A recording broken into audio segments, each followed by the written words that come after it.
Hello, my marvellous sausages. It's the 6th of September. I'm back from my holidays. Hurrah and huzzah. A tanning drunken time was had. So let's get on with it straight away and pile on in and look at the Eververse store. So first up, we've got a new ghost shell, and it's called the photovoltaic shell. Ooh, I did the AIC on the end. That's very nice. You know, I do really like that. It's absolutely splendido. This is 2,850 Bright Dust. Pretty bloody expensive if you ask me. But there we go. It's better than silver, I suppose. Next, we've got the Exosperanginon, which sounds like an amusing surname to me.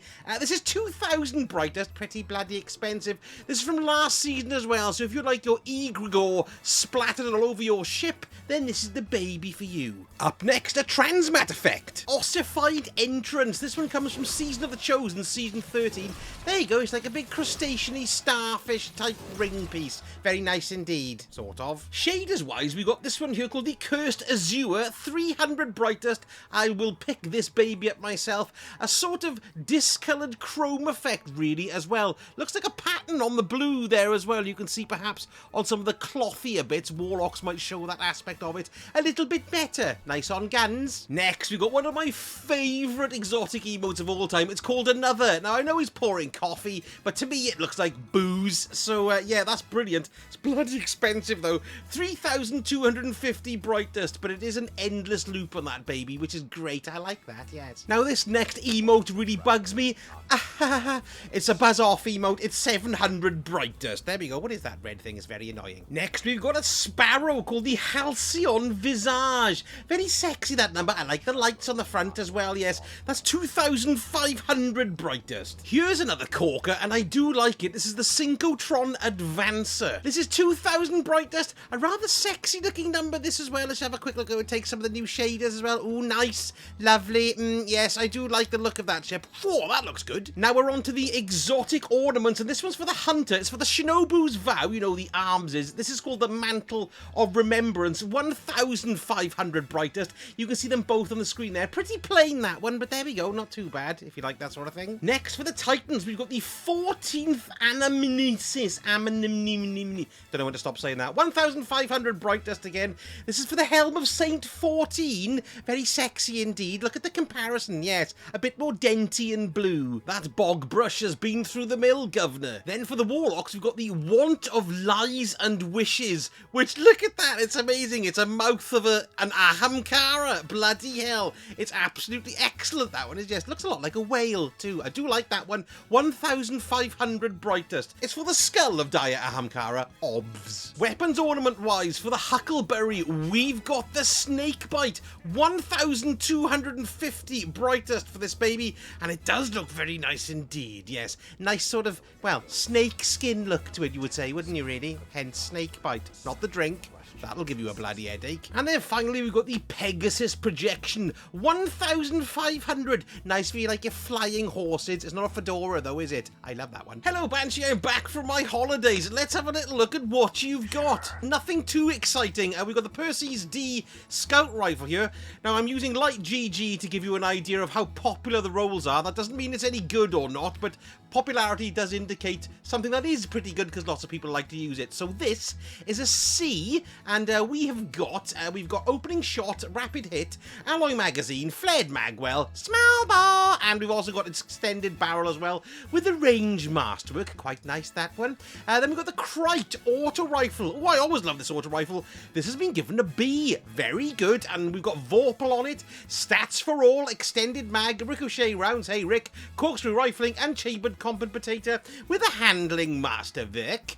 Then we've got the Ogma on C, PR6 Pulse Riffle. This has only been given a D, but you know, turnabout isn't a bad trait there. Heating up, steady rounds, flared magwell, small bar again, and chambered compensator. Potato, not peseta. That's old Spanish currency. And the reload speed masterwork on that one there. Ooh, we got the Fugue 55 sniper rifle. Again, not a popular roll. It's been given a D, but it's got focused fury, no distractions, alloy magazine, flared magwell, small bar. Oh my god, it's the week of the small bores, and polygonal rifling, and it's a range masterwork. Actually, I think that's a pretty good roll there.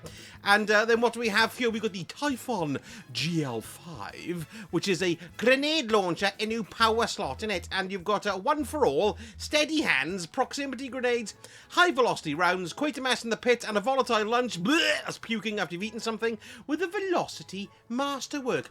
And finally, a brand new weapon, the Taipan 4FR, which you can craft, of course. But what have we got here? We've got opening shot, triple tap, liquid coils, projection fuse, hammer force rifling, and full bore. And this has been given a range masterwork.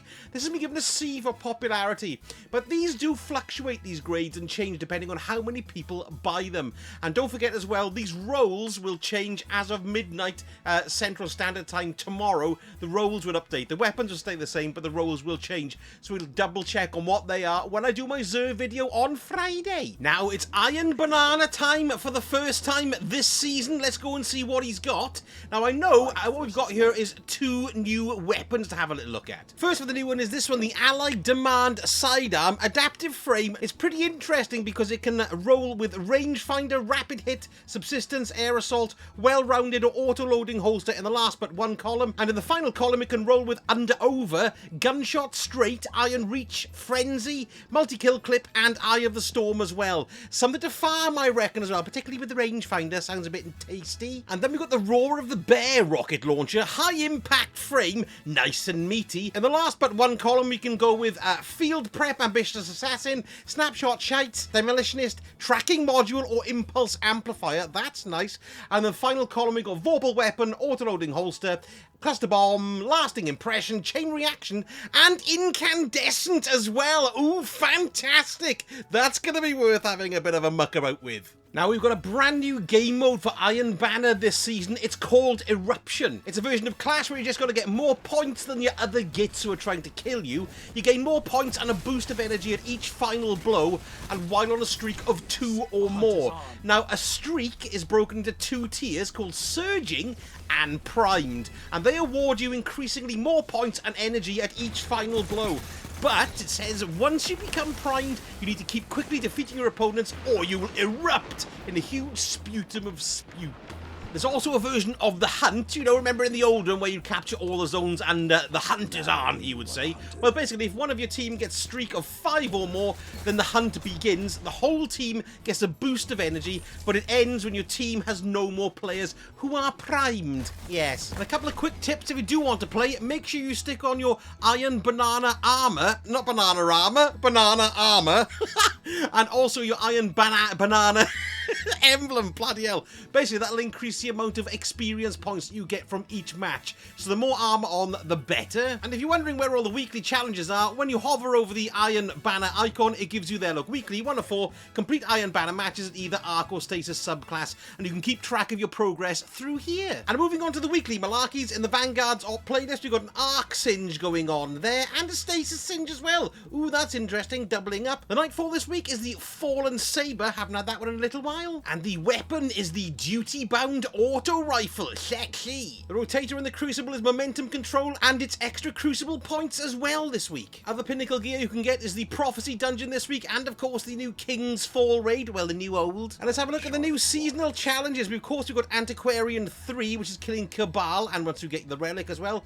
you'll get your nice shiny new repute. We've got the Sextant Navigation 1, which is collecting Mac fragments and treasure coordinates, which you've probably already gotten to that level already. Catch Crasher 1, shield generators, terminals, and ether tanks destroyed there for that one. That's going to give you repute again and challenger XP. Cannonade, defeat targets with machine guns, and also Power Broker, get to 1570 level. Already done that one, which is quite nice. On Nessus, you need to earn progress by completing bounties, patrols, public events, and lost sectors. And we've got a mid-range calibration one as well, so that's hand cannons, glaives, auto rifles, fusion rifles, and machine guns, again on Nessus. Team those 2 together. Primeval Entourage, defeat taken in Gambit, there we go. Iron sharpens iron, so complete Crucible matches, earn bonus in Iron Banana, so that's a good week to get this one done, of course. And then finally, Ultimate Champion, defeat champions in any Nightfall strike on hero difficulty or higher. Now, of course, we've also got the new Season of Plunder story type stuff to uncover, but I don't do that now. I'm doing that tomorrow on my live stream, first one back after me holidays, so pop along there and click a like and hit the notification bell, and you know when I'm going live. It's usually midday UK time on a Wednesday for the Destiny stream there. So pop along over if you want to see all the new goodies unfold with a bit of laughter and stuff like that thrown in. Thank you so much for watching, and I shall speak to you all again very soon. So Sage, hoot.